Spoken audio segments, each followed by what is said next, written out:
ओए ओए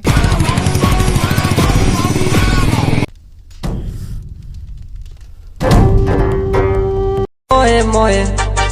मोए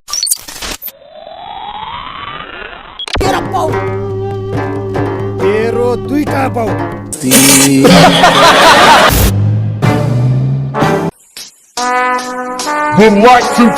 ज्वाइँले बहिनीलाई कुटेछ राम्रो असाध्यै राम्रो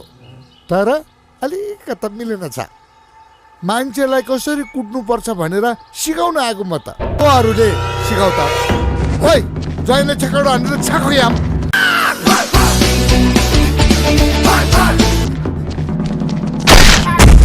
मोए मोए भान्जा भान्जी चाहिँदैन मलाई र बाँदर र तिमीहरूमा एउटा पुच्छरको मात्र फरक देखेँ मैले मलाई 11 वर्षतिर मलाई चाहिँ टाइफाइड भयो एकदम नराम्रो टाइफाइड भयो त्यसपछि त्यो टाइफाइडले केही न केही चिज हान्छ शरीरको भने जस्तै मेरो दिमाग हान्यो अनि म पागल भएँ अनि त्यो बेलादेखि यस्तो कुन देशको फ्यान हो वर्ल्डको बाहिर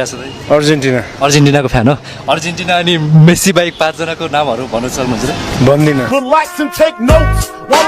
अर्जेन्टिनाले लास्ट टाइम कतिमा जितेको थियो अर्जेन्टिनाले long time back think say actor ki comedian actor radio or television television mahajodi ki news sahaji both both you can I can depression तपाईँ को हो र मलाई यु कान्ट भन्ने अब भन्दा अगाडि कुन चलचित्र हेर्नुभयो मैले अनुराग हेरेँ तपाईँले हेरेको खासै फाप्दो रहेछ हाम्रो देशमा तिहारमा पटक्का चाहिँ पड्काउनु पाइँदैन तर बम पड्काउनु पाइन्छ बुझ्नु भएन बम पड्काउनु पाइन्छ त्यही भएर हामी बम बनाइरहेको छौँ this is the demand of the time फेरि हामी त्यो तिहारमा पेट्टा पुट्टा ठेस्टा ठास्छ त्यो तिहारको लागि पटक्का बनाउने मान्छे होइन हामी देशको आवश्यकता अनुसार देशको माग अनुसार सिज द बम बनाउने मान्छे अनि तपाईहरु यो बम कहाँ प्रयोग गर्नुहुन्छ यहाँ प्रयोग हजुर चियाको कति 10 रुपैयाँ अनि नचियाको नि घरमै चाहिँ नि क्वारेन्टाइनमा बस्दाखेरि त्यो पनि एक प्रकारको 2-2.5 महिनासम्म त रमाइलोसँग गयो त्यसपछि अलिकति कसो कसो उकुस मुकुस हुन थाल्यो तर पनि त्यसलाई मैले कसरी लिएँ भनेदेखि त्यो क्वारेन्टाइन आइसोलेसन भने एक प्रकारको जेलै हो नि कथम कदाचित भोलि केही कारणले जेल जान पर्यो भने राम्रो प्र्याक्टिस भएको छ तपाईँ भन्नु भर्खर चिन्जानमा म त्यति तपाईँसँग क्लोज हुन सकेको छैन बिहा भयो कि भएन भइसक्यो त्यसरी क्लोज हुने के मतलबै भएन फिल गर्नुहुन्छ पक्कै पनि लाग्छ हैन त्यस्तो लाग्दाखेरि कहिले काहीँ एकदम आफुलाई मन परेको हिरोइनहरुसँग डेटिङ जाऊ हैन टाइपको अलिकति त्यस्तो खालको फिलिङ्सहरु मिस गरे जस्तो हुन्छ त्यस्तो फिलिङ आउँदैन किनभने भने मान्ने केटी भइदिए पो यसो आछ मेरो खराब पानी छ